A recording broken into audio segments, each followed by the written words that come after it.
Hamas dug up an old corpse, reburied it, then staged a despicable hostage handover for the Red Cross, a fake show in a ceasefire hanging by a thread. If Hamas is now faking the dead for leverage, what happens when Israel answers for the living?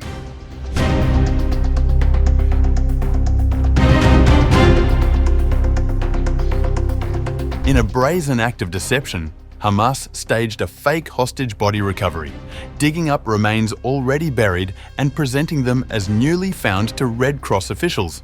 Israeli PM Benjamin Netanyahu revealed on October 28th as the fragile ceasefire now hangs by a thread. The remains were handed over late on October 27th, but forensic identification determined they were not from any of the deceased 13 hostages expected, but of Ofir Tzarfati, who was killed during Hamas's October 7, 2023 attack and whose body was recovered in November of that year by Israeli forces. The family of Ofir Tzarfati told the Times of Israel said that they were shown video of Hamas digging a hole in Gaza yesterday, bringing their son's remains there, burying them, and then calling the Red Cross to witness the apparent retrieval in a despicable manipulation by the group. This is the third time that we have been forced to open Ofir's grave and rebury our son. The circle supposedly closed in December 2023, but it never really closes.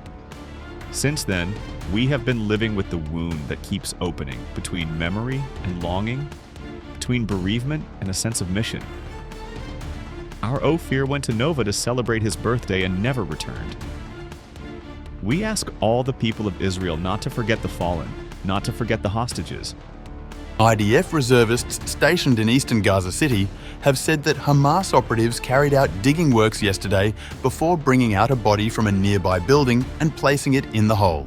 Reacting to the incident, Netanyahu said that Israel will respond and considers the action a violation of the Gaza ceasefire. He further said that he will convene his defense chiefs later on October 28th to decide on Israel's next steps in response.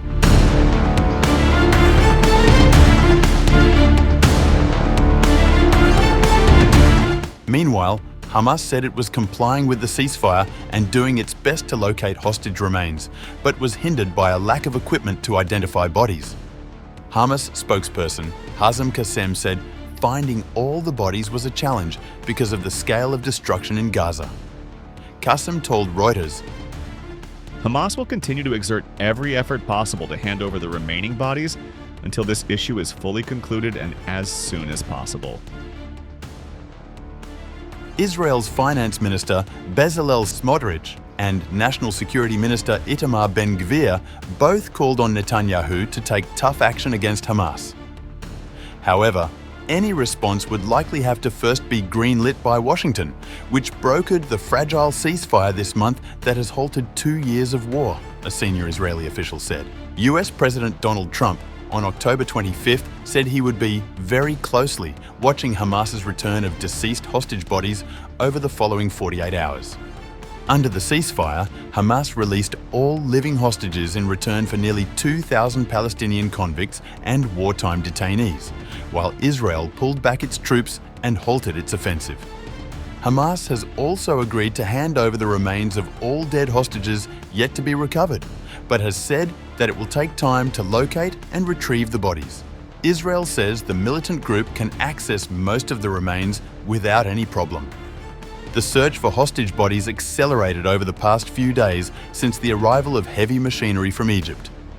Bulldozers were working in Khan Yuni on October 27th in the southern Gaza Strip and further north in Nusayrat as Hamas masked fighters deployed around them. Some of the bodies are believed to be in Hamas's network of tunnels running below Gaza.